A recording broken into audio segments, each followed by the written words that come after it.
Hi-ho, go-getters, I'm the Gringo Scott, and today we're going to be looking at the movie called Man on the Moon. Man on the Moon is one of Jim Carrey's most impressive acting roles, period. Out of doubt. If you want to see other Jim Carrey movies that I've reviewed about 11 at this point.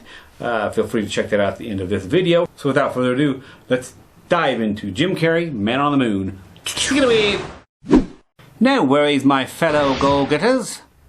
We will discover the deeper meanings of this movie in a bit. Jim Carrey plays Andy Kaufman, the main character. Danny DeVito plays George Shapiro, Andy's business manager. Courtney Love plays Lynn Margulies as Andy's love interest. And lastly, Paul Giamatti plays Bob Zmuda, Kaufman's partner in crime. This movie is a biographical on Andy Kaufman, so it is about his life. Andy Kaufman was a famous actor, weirdo guy in the 70s and 80s. He played this character on the show Taxi. Is one thing you need in life and to make you happy, and that is friends. I guess it was impressive at the time. Well, the fans loved it and thought they would love him too. What was notable at the time was what he decided to do with the attention and fame. This guy decided to play jokes on entire audiences and people in general. You know, this movie has, same as Andy Kaufman's life, he has a lot of those, "Oh, Andy, what are you doing?" moments. That is because Andy Kaufman, in a strange way, liked to see people uncomfortable. It was his art, and once claimed that people took themselves too seriously. Of course, he says this to the people who are at the butt of his jokes and are being affected on set by his stupid games. I think he took himself a little too serious. Personally, I think this guy was a bit of an arse. I remember thinking at the time he was an arse as well. But I do respect him in the sense of I don't respect him, but respect him. He's got some cojones on him, that's for sure. He doesn't care what people think about him. He's going to express himself, and he wants to see people feel uncomfortable, and he doesn't care. It doesn't bug him. I kind of respect that. At the time where Hollywood was like super in control of everything, I think that it was needed, but yeah, there's a lot of... Oh, Andy, what are you doing? Ugh. So what can we learn from this movie that will help us become better, successful people in life? So with Andy Kaufman, this is going to be one of those take what you want, leave the rest things.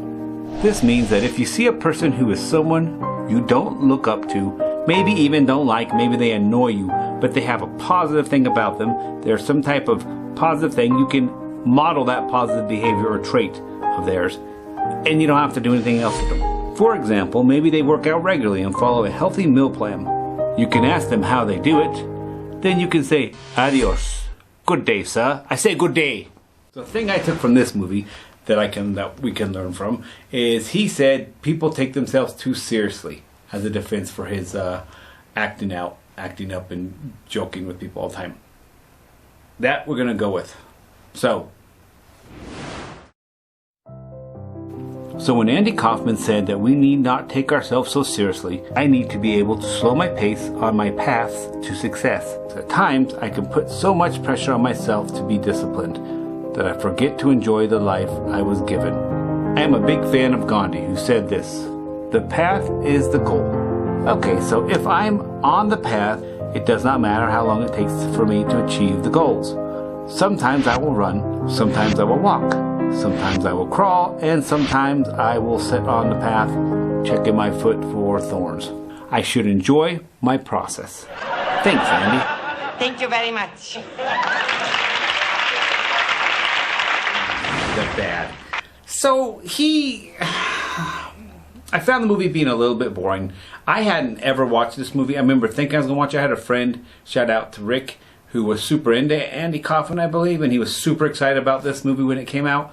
And I thought, I'm not that crazy about Andy Kaufman. And so I didn't go see it at the time. But so I didn't really care for the movie in a way. I thought it was kind of boring. Then there were a lot of those, "Oh, Andy" moments. He's just kind of a jerk, and he's self-centered, and I don't like that very much. So those were things I definitely didn't like about it. The good. It is about Andy Kaufman, and I think it's a very accurate portrayal of Andy Kaufman. I mean, the person that made this movie really put the effort into it.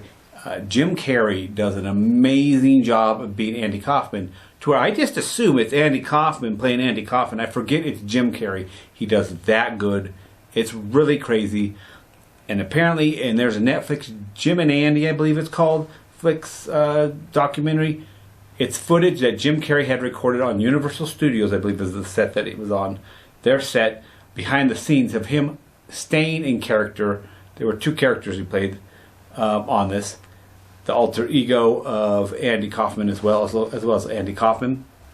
And he held to it 100%. I mean, he's driving people crazy, but he was sticking to it, and I respect that. He was playing how Andy Kaufman would be. It was really cool. That's really cool. That made me like the movie more. That made me appreciate things about it. I think it'd be cool to watch the documentary, Jim and Andy, and then watch this movie, Man on the Moon. If I were just to give it my rating without anything, with this like as a movie as a whole, it's probably a 5 out of 10. It's a meh, you know.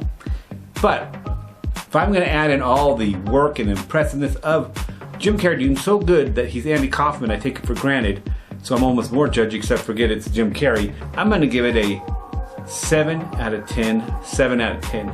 So guys, I hope you enjoyed my video. Till next time, see you later. Go getters. Peace! Yeah, we... Oh, hey. Hi, audience member. How you doing? You're still here, huh? Cool, cool, cool. Well, have you decided what video you're going to pick? Or perhaps you need to subscribe still, or like, or leave a comment. Whatever the case, I hope you enjoyed my channel.